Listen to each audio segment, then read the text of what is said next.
Sejam bem-vindos a mais um Parto Seguro Cast. Hoje, nós da equipe Luiz Parto Seguro, eu, Aurinete e a doutora Catarine, estamos recebendo a nossa colega, a doutora Carla Souza Sobral.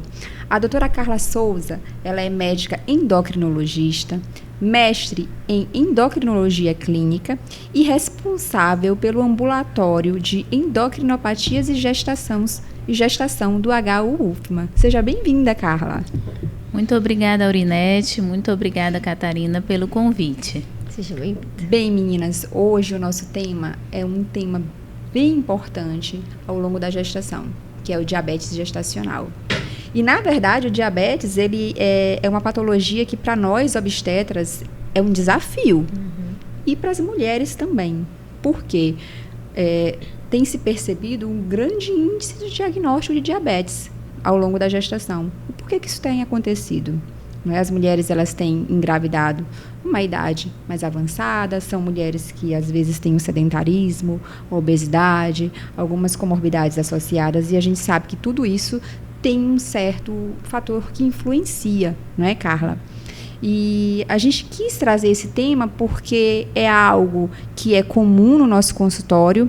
É uma patologia que ela é silenciosa, ela não traz tantos sintomas para essa mulher, porém, pode trazer algumas alterações ao longo da gestação e, principalmente, isso interferir no desfecho daquela gestação, porque, na verdade, o que a gente busca é uma mulher que evolua naturalmente ao longo da gestação, que ela possa ter aquele bebê ao termo, um bebê que nasça com peso adequado, que fique bem no pós-parto, tanto ele quanto essa mulher. E a gente enumerou várias perguntas e eu acho que são as dúvidas também de muitas gestantes, não é? E eu queria que tu falasse um pouquinho do que é o diabetes gestacional, para quem está assistindo a gente e também ouvindo o nosso podcast. Certo, então é importante a gente entender o que é diabetes mellitus, né? O diabetes mellitus é uma condição clínica caracterizada por níveis elevados de açúcar, glicose no sangue. E o diabetes gestacional é quando essa glicemia alta, que a gente chama tecnicamente hiperglicemia, é identificada na gravidez, né? Existem valores diferentes de glicemia, o que é normal para gestante é diferente do que é normal para não gestante, então é importante identificar isso, né? Então, existe aquela paciente que já era diabética prévia e engravida e existe o diabetes gestacional, que, como eu falei, é a hiperglicemia identificada na gestação. Isso, realmente, essas mulheres que começam ali o pré-natal, a gente até sabe que um dos exames que é o essencial, que já vem ali na rotina inicial, é a glicemia de jejum, não é? Sim. E nós, hoje, até antes da gente iniciar o podcast, a gente estava conversando o tanto que a obstetrícia, ela é dinâmica, ela muda. E esses protocolos, eles têm mudado, assim, muito nos últimos anos. E a gente tem que ter sempre esse cuidado de demonstrar isso para essas mulheres, que protocolo que a gente utiliza, quais são os parâmetros ideais, quem realmente são as mulheres que a gente tem que estar investigando e pensando quem é aquela mulher que tem um fator de risco para o diabetes gestacional. Tu pode elencar para a gente quais são os principais fatores de risco? Sim, o que tu falaste, Aurinete, é uma coisa muito importante, a questão de atualização médica, né? Eu acho que todo paciente, ele quer um médico atencioso e um médico atualizado. E na obstetrícia, na endócrino, as coisas mudam muito rápido, né? E hoje, o diagnóstico de diabetes gestacional, ele é feito tradicionalmente por meio de um teste oral de tolerância à glicose, que é entre 24 e 28 semanas. A paciente toma um líquido doce. Estou falando uma linguagem para as pacientes entenderem, né? Quem já fez esse exame sabe que ele é um pouco inesquecível, né? Porque é um líquido doce, mas não é gostoso. A gente já prepara elas no pré-natal, a gente Exato, já fala. já prepara emocionalmente, né? E orienta para tomar o líquido gelado, né? Isso, e tem que ser tomado de uma vez só. E aí você mede a glicemia em jejum com 1 hora e 2 horas. Mas se no começo da gestação essa paciente, a glicemia de jejum dela já vier maior ou igual a 92, ela já é considerada como diabetes gestacional. E aí, você não precisa repetir esse teste. Quais são as pacientes que têm esse risco? Hoje a gente fala em rastreio universal. Toda paciente deve fazer esse teste, né? Assim como toda paciente deve ter a glicemia de jejum medida.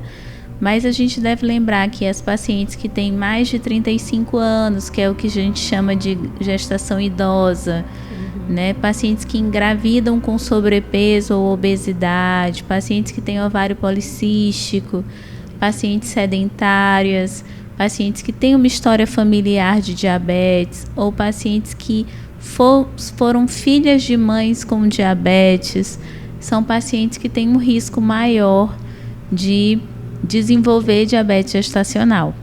E a partir desses fatores de risco, a gente deve reforçar hábitos seguros, hábitos saudáveis, seguros, antes de engravidar. É importante preparar o corpo para uma gravidez. A gente enfatiza isso mesmo na consulta pré-concepcional. Lá na consulta pré-concepcional, a gente já identifica essas mulheres e pontua isso inicialmente. E naquela primeira consulta que a gente pega aquela glicemia ali igual ou maior do que 92, é um desafio, porque você já tem que selecionar essa paciente, orientar ela ali do início dessas mudanças que tem que ser realizadas ali inicialmente, porque a gente quer evitar as complicações. E essa aceitação do diagnóstico é um pouco difícil mesmo para essas mulheres. E a gente que trabalha tanto no consultório particular, quanto no SUS também, a gente também tem a consciência da dificuldade dessas mulheres de realizarem esse exame. E, infelizmente, alguns profissionais acham que ainda seguem protocolos antigos, que é um exame que não é para todas as pacientes, e a gente sabe que isso mudou. Sim. E me entristece muito, às vezes, receber em maternidades mulheres que você pega a carteirinha dela do pré-natal e você não identifica esse rastreio. Demais. E você fica, meu Deus, será que tem diabetes? Será que não tem diabetes? Vejo ali um bebê grande e você fica numa situação em que você tem uma certa dificuldade e receio de conduzir, né? Porque você não sabe se aquele bebê vai ter algumas interferências que a gente vai conversar ao longo aqui do nosso podcast, que realmente as interferências que vão ter com a mãe, com o bebê, que isso são importantes. Tu falou um pouco desse diagnóstico, que é importante a gente saber inicialmente, através da glicemia, se ela já tem ou não diabetes gestacional. Se ela tem, eu já sei que eu não preciso fazer o TOTG. Sim. E aquela que tem o TOTG alterado, a gente já sabe que a gente vai ter que conduzir a partir dali.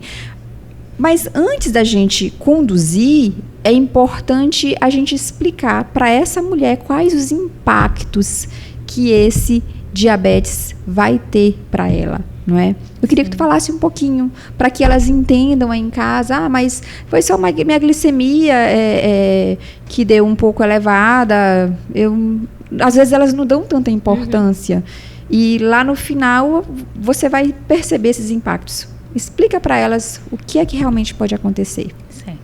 É bem interessante entender que o diabetes gestacional não é só um açúcar no sangue alto, né? Quando acontece já se instala no primeiro trimestre, essa glicemia alterada vai estar associada com malformações fetais, certo?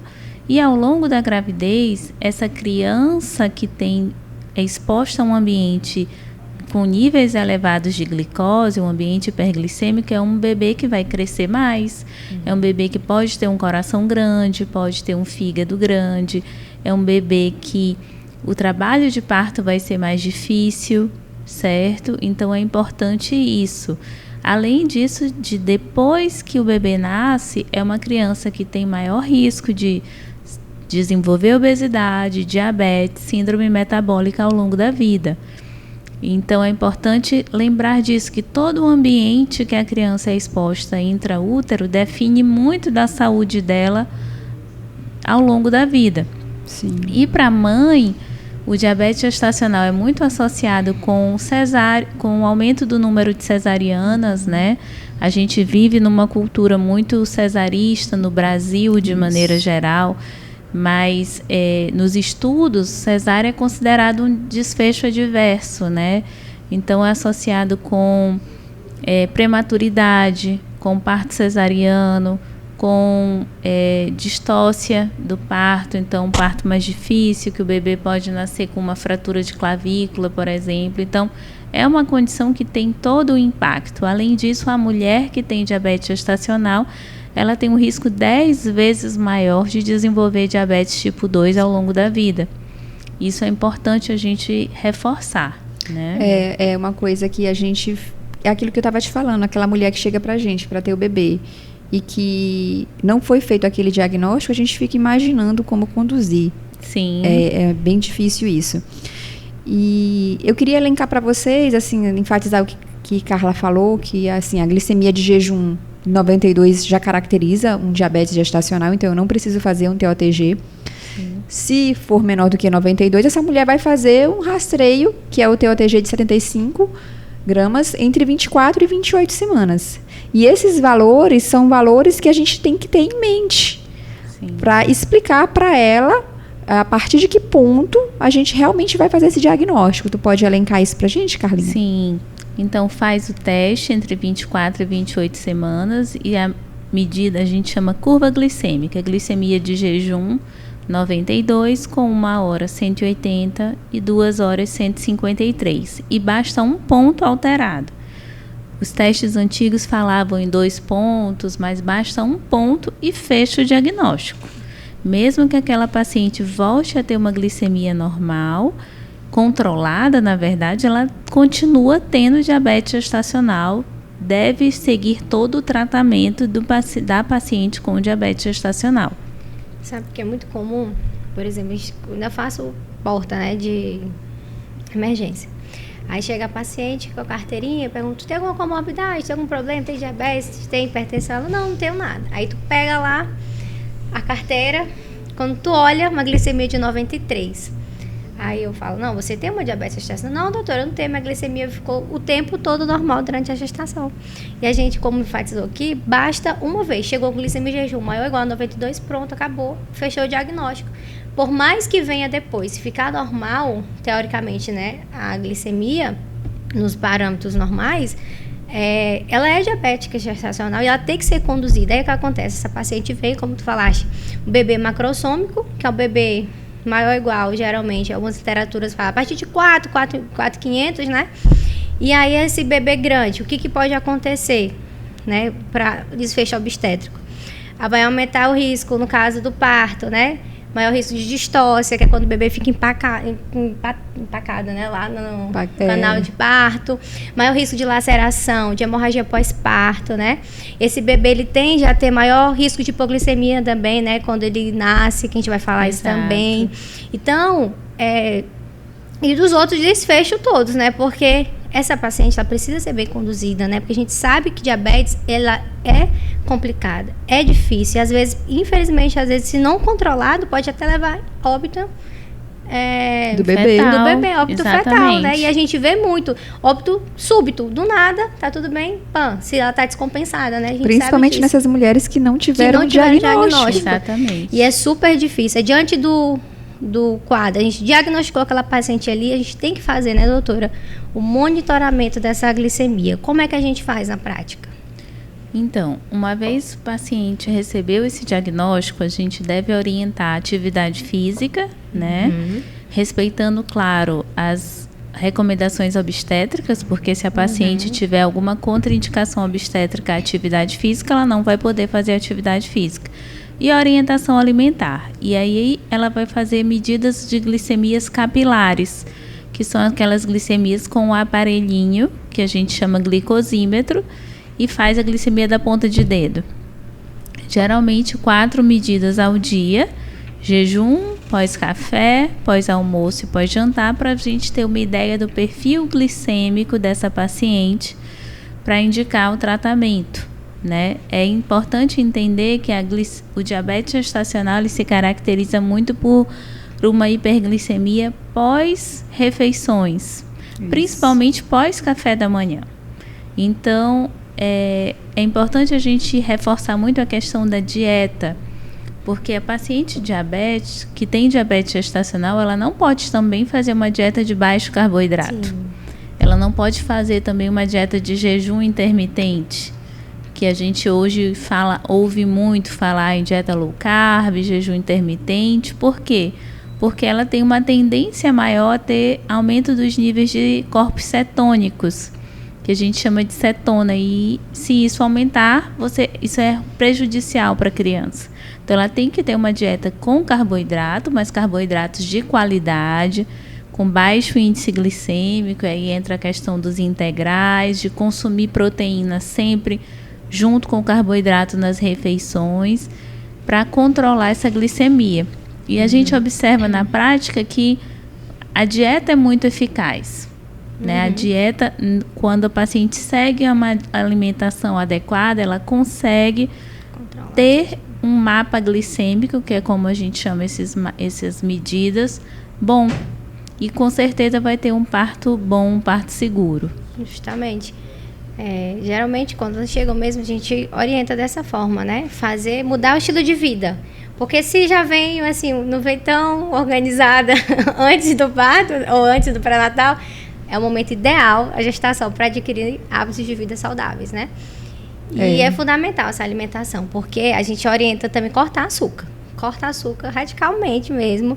E assim, às vezes ela substitui por açúcar mascavo, demerara, mel, né? E a gente tem que ter muito cuidado, porque é açúcar do mesmo jeito. Exatamente, né? Isso é importante. E a gente sempre frisa. Aí ela fala, eu fui lá no comércio, o comerciante lá que vem disse que é a mesma, que pode açúcar mascavo. Pode açúcar mascavo. Eu pego demais, assim, principalmente nessas pacientes assim. Aí a gente vê que não pode, a gente orienta elas. Eu friso muito, não pode. Tem que ter cuidado na alimentação. A gente entra com a nutrição também, que é fundamental nesse momento, né? As nutricionistas para fazer um cardápio muito adequadinho, porque elas também não podem ficar sem comer, como foi falado, né? Tem que ser direitinho. E a atividade física também, que ela é fundamental, porque ela age como se fosse um medicamento também, né? Um remédio ali. 80% das mulheres conseguem fazer esse controle, né? Se ela realmente fizer essa mudança de estilo de vida ali naquele momento. Pronto. E prolongar aquilo dali para a vida dela toda, porque já é um rastreio que no futuro ela tem uma chance de ser diabética. Quer dizer, ela não vai implementar isso só na gravidez, ela precisa implementar isso para a vida dela, não é? Justamente. E Carlinha, quando... gente, eu tô chamando aqui Carlinha, porque Carlinha já é minha amiga de faculdade, né? Isso, exatamente. Então, já tem aquela intimidade de faculdade. Eu geralmente já recomendo também, encaminho todas as minhas pacientes que a gente faz o diagnóstico. É importante isso, a gente direciona para o especialista, porque é uma divisão que ela é compartilhada. A gente quer dividir essa responsabilidade realmente com alguém que tem experiência no assunto. E aí tu pontua agora a questão do açúcar. Qual é o adoçante que tu recomenda? Porque eu já tenho uma certa dificuldade com adoçante, eu não vou mentir. E qual deles que você considera, assim, que você indica para as pacientes com diagnóstico de diabetes? Olha, para o diabetes gestacional, a gente indica o stevia, né? Stevia colorandina, que é um adoçante natural, e o xilitol também, né? Ótimo. Esses outros que, por exemplo, os adoçantes mais antigos, ciclamato, sacarina, sucarose, né? E a gente tem uma tendência de não indicar porque eles têm sódio, então pode também aumentar um pouco a pressão, né?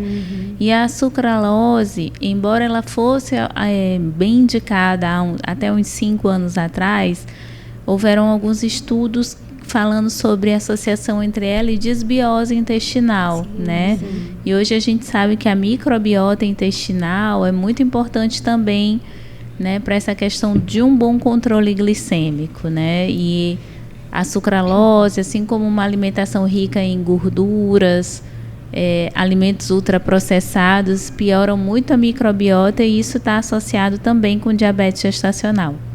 Interessante. Tu falou rapidinho, é porque eu tenho tanta curiosidade que eu tô... Aí tu falou da questão da gente monitorar na gravidez e começar a fazer as glicemias. Geralmente no consultório, quando eu mando elas fazerem essas glicemias, já digo para ela os pontos que eu quero que ela siga ali naquele momento. Olha, o teu ponto de normalidade é esse, acima disso, realmente a gente já tem que estar acionando o médico, não vai esperar a próxima consulta com os valores todos alterados, porque a gente se preocupa. Pontua pra gente esses pontos. Ah, sim. Isso é importante. Eu também faço isso, né? Então, a glicemia de jejum deve estar menor do que 95, 1 hora é menor do que 140 e 2 horas, em alguns casos, 120, tá? Eu falei em alguns casos porque a gente ou pede para a paciente medir 1 hora ou 2 horas depois da refeição, lembrando que é 1 hora ou 2 horas depois da hora que a paciente começa a alimentação. É importante falar isso. Não é na hora que ela termina, é na hora que ela começa a refeição. E aí isso é bem importante, tá? Certo. Aí, diante dessas metas, se não alcançadas, né, geralmente a gente faz os cálculos lá e a gente vai iniciar o medicamento que, no caso, é a insulina, né? Em alguns casos, quando as metas não são alcançadas com esse estilo de vida modificado, né? Com a alimentação, não atingiu, mesmo fazendo atividade física, às vezes não consegue atingir. Por isso que a gente tem que ficar fazendo monitoramento mais de perto, né? Pra gente poder acompanhar e saber o momento que a gente deve usar a insulina, né, doutora?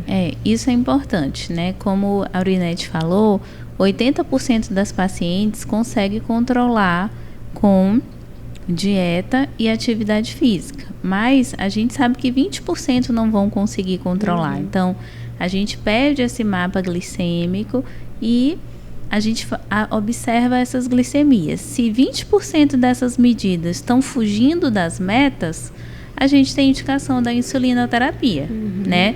O tratamento preconizado para o diabetes gestacional é a insulina, certo? A gente, em geral, usa 2 tipos de insulina, uma com ação intermediária ou longa e uma de ação rápida, né? Isso o médico vai orientar a sua paciente. E mesmo insulinizada, essa paciente ela vai manter as medidas do perfil glicêmico. Por quê? Porque ao longo da gravidez, a resistência à insulina, ela vai aumentando.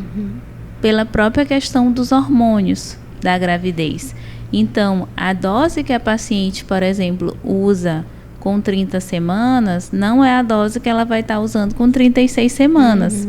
Porque ela vai estar ganhando peso, ela vai estar aumentando a resistência insulínica, e isso é fisiológico. E aí daí a importância do acompanhamento conjunto do médico, do obstetra, do nutricionista para essa paciente. E quando a gente fala assim, diabetes, as pacientes logo pensam que vai ser cesárea, né? Muito comum, porque é diabetes, eu não posso ter parto normal. E a gente sabe que não, né? Que uma das melhores vias, claro, se tudo estiver certinho, é a via de parto normal mesmo. Que dá pra ter. A paciente controlou ali, super tranquilo, dá pra gente ter um parto em paz, né? Claro que os bebês macrossômicos, né, já é diferente, né? Que é a macrossomia, como eu falei, né? Quando a gente tem esse peso acima de 4, 5 quilos, 4,5 quilos, né? Algumas literaturas, eles fazem essa medida de peso, né? Mas a gente tem bebê que nasce de 4,3 kg, 4,5 kg via vaginal tranquilamente. Tem que ter essa avaliação, né? Tem que ter essa avaliação, esse cuidado, né? Essas mulheres, ao longo do pré-natal, a gente fala que existe a repercussão pro feto, né? Sim. E uma das repercussões para esse bebê é esse excesso de peso, o excesso de líquido, devido a essas glicemias que não foram controladas. E são mulheres que vão fazer esse ultrassom com uma certa frequência, e a gente tenta estar vendo aquela via de parto que ela procura, em conjunto com o peso ideal daquele bebê para o nascimento. Então, a gente tem que estar compartilhando isso com ela. Independente do uso de insulina ou se é um controle dietético, essa via de parto ela é individualizada. Vai contar todo o conjunto, o controle de glicemia, a quantidade de medicação que está sendo utilizada. Então, isso tem mudado muito. Hoje, as mulheres que fazem uso de insulina, essa gravidez pode chegar tranquilamente a 38 semanas, desde que essas glicemias estejam normais. Mulheres com diabetes gestacional chegam tranquilamente ao termo, desde que elas também tenham esse controle glicêmico. E o que ela precisa mesmo é de um pré-natal de qualidade. Sim. Não é? Esse é o nosso maior temor hoje em dia, você realmente fazer esse segmento e propagar essas informações para que essas mulheres não deixem de ser rastreadas ao longo do pré-natal. Porque a gente quer evitar realmente são os desfechos, os desfechos ruins, as complicações, porque nós queremos evitar as complicações tanto para a mãe, quanto para aquele bebê ali no momento do nascimento e também para aquele bebê ali no futuro, porque é um bebê que tem um risco maior de ser diabético, de ser obeso, de ter hipertensão, né, comorbidades que vão estar atreladas também a ele. Sim. Essa paciente também é uma paciente que a gente vai ver com mais frequência no nosso consultório. Né? Isso. Diferente da paciente de risco habitual, que às vezes dá para espaçar mais uma consulta entre a outra. E essa não, a gente tem que ter um controle de vitalidade melhor, né? A partir de 28 semanas a gente vai ficar ali fazendo as alterações seriadas também. Claro, tira as outras que a gente já faz, né? As morfológicas, o ecofetal também. A partir de 32 semanas, alguns lugares, 28 semanas já associa a cardiotocografia também para ver essa vitalidade, né? Avaliar líquido, ver como é que tá esse bebê, como foi falado aqui, que é interessante a gente estar de olho dessa mãe nesse bebê. E no pós-parto, como é que a gente vai seguir com essa paciente diabética? Isso é um ponto importante, tá? Porque se essa paciente teve diabetes gestacional, ela tem um risco aumentado de diabetes, né? E isso deve ser reforçado para ela. Porque ela, depois do bebê, muitas mulheres elas somem, né? Pela própria rotina, Isso. nos primeiros meses é muito puxado. Mas elas devem lembrar que entre 4 e 12 semanas depois do parto, elas devem lembrar e devem ser orientadas, elas devem voltar no médico e repetir esse TOTG, agora com a glicemia em jejum e só com um ponto de 2 horas, certo? Para a gente avaliar se ela manteve o quadro de diabetes mellitus ou se ela ficou com algum pré-diabetes, que seria uma glicemia de jejum maior ou igual a 100 ou uma glicemia de 2 horas maior ou igual a 140, né? Então, é importante isso. E reforçar que essa paciente, anualmente, ela tem que fazer uma glicemia de jejum, pelo menos, para avaliar esse risco, né? Eu estava conversando com vocês um pouco antes, eu acho que a gravidez, ela deve ser encarada como aquele momento que a gente pode virar a chave para melhorar os hábitos da família, né? Então, é importante aproveitar esse momento para se movimentar mais, para tentar se alimentar melhor, provar alimentos mais in natura, né? E esse bebê também, depois do parto, a criança, né, filha dessa mãe que teve diabetes gestacional, depois do parto é um bebê que tem maior risco de hipoglicemia. E aí ele precisa de um monitoramento de glicemia, né, capilar também nas primeiras 24 horas para a gente avaliar se ele vai ter uma queda do açúcar, que é o que a gente chama de hipoglicemia ou não, né? E aí também é uma criança que sempre acompanhar a curva de crescimento, a curva de peso dessa criança. É todo um segmento depois, né? Sim. É verdade. E às vezes a gente tem que explicar para essas mulheres no pré-natal que tem que ter essa condução com o bebê também, porque às vezes elas se assustam, né? Mas vai ter que furar o meu bebê também? Então é uma coisa que a gente geralmente direciona próximo do parto, que vai ser necessário isso. Independente da glicemia, logo após o nascimento, vai ter que ser feito essas glicemias nas primeiras 24 horas. E uma coisa que eu falo muito para elas às vezes, uma mulher com diabetes gestacional, o bebê é grande, mas não quer dizer que ele é saudável. Sim. Eu até falo para elas, é aquele bebê que é grande, mas que quando ele nascer, ele vai cansar um pouco, porque a gente sabe que nessas mulheres há uma diminuição da produção do surfactante, então são bebês que cansam. Sim. E elas precisam ter a consciência disso, porque infelizmente existe a cultura que bebê saudável é bebê grande, e a gente sabe que a realidade não é essa. Sim. A gente tem que ter um bebê, na verdade, que seja adequado para aquela idade do nascimento. E essa questão também do rastreio que tu falou, que tem que ser feito mesmo após o parto, porque a gente tem que realmente caracterizar, foi só na gestação, essa mulher permanece ou não diabética, o risco eu já sei que ela vai ter, de ser diabética no futuro. a gente aproveita a consulta, né? Na consulta de 40 dias, a gente já aproveita ali e pontua para que ela faça logo aquele exame. Olha, ela sai com a receitinha, com a solicitação do rastreio para ser feito ali entre 6 e 12 semanas. Tá aqui, não perde essa oportunidade, faz o exame, porque isso é importante. E é isso, né? É uma dificuldade que a gente tem no pré-natal de esclarecer essas mulheres, todo mundo que está assistindo a gente, da importância do diagnóstico, do acompanhamento, do tratamento, né? Da equipe multidisciplinar, porque às vezes não depende só da gente, que é obstetra, tem que ter um nutricionista, tem que ter atividade física.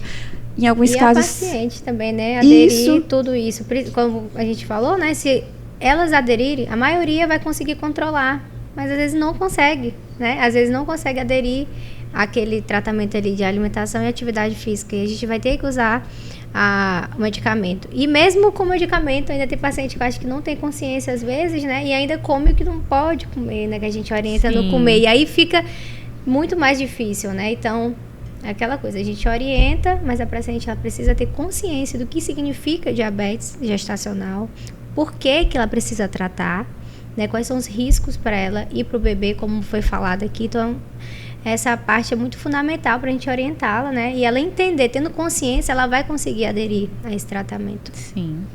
É isso mesmo. Tem mais alguma coisa, Carla, que tu queira pontuar, que tu queira deixar, assim, como uma mensagem para essas mulheres que estão assistindo a gente?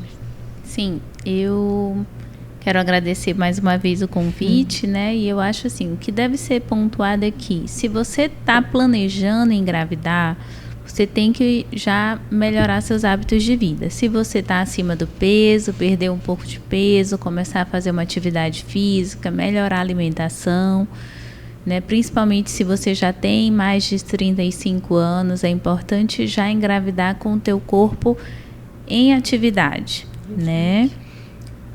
Sempre façam um rastreio.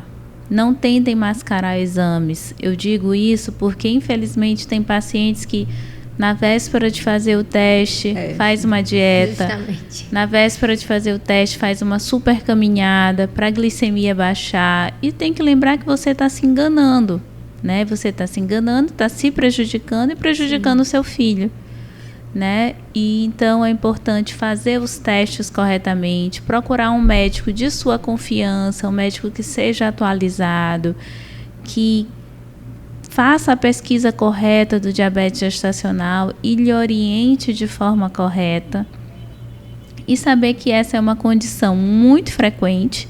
Uma em cada 5, 6 gestantes tem essa condição do diabetes gestacional, mas é uma condição tratável, certo? Eu acho que é uma condição que ela assusta no começo, mas que pode ser uma ferramenta, uma oportunidade para você se cuidar melhor. Sim. Né? Lembrar que gravidez não significa comer por 2, você come para 2, né? Eu sempre digo isso, que o ganho de peso excessivo também é prejudicial, né? Então fica essa lembrança, é uma condição frequente que tem um impacto na sua vida, não só na gravidez, na sua vida e do bebê por toda a vida, mas que é uma condição tratável, certo? É isso mesmo. Certinho. E tu falou uma coisa que eu também quero deixar como mensagem final, porque quando a gente vai conduzir o diabetes, a gente quer também direcionar para profissionais que a gente confia. Sim. E a gente sabe que na gestação é incrível, na gestação tudo é diferente. E a gente sempre busca profissionais que têm experiência com gestante. Tu, hoje em dia, tá lá direto acompanhando as pacientes do pré-natal especializado do HUFMA, tem uma vasta experiência. E eu queria que tu deixasse aqui a oportunidade para quem está assistindo e escutando a gente, onde é que essas mulheres podem te encontrar. Ah, sim, obrigada. Eu atendo, né, no hospital universitário, e também o meu consultório particular é aqui no bairro do Renascença, em São Luís, né, no Renascença Medical Center, 3º andar. Certo? Pronto, Carla, obrigada. Muito obrigada. Tá, muito obrigada, gente, pelo convite. É um prazer aqui estar entre amigas, compartilhando de um assunto que a gente gosta tanto. É verdade. Isso é verdade. E falar de diabetes é desafiador. Para a gente é o nosso dia a dia do consultório e a gente queria compartilhar, trazer informações para todas as gestantes, divulgar isso, porque infelizmente aqui em São Luís e em outros locais também é uma doença uma patologia que está ao longo da gestação, que é subdiagnosticada e tem repercussões graves, tá? Então, obrigada a todos que nos acompanharam e não esqueçam de se inscrever no nosso canal Parto Seguro Cast. Até o próximo.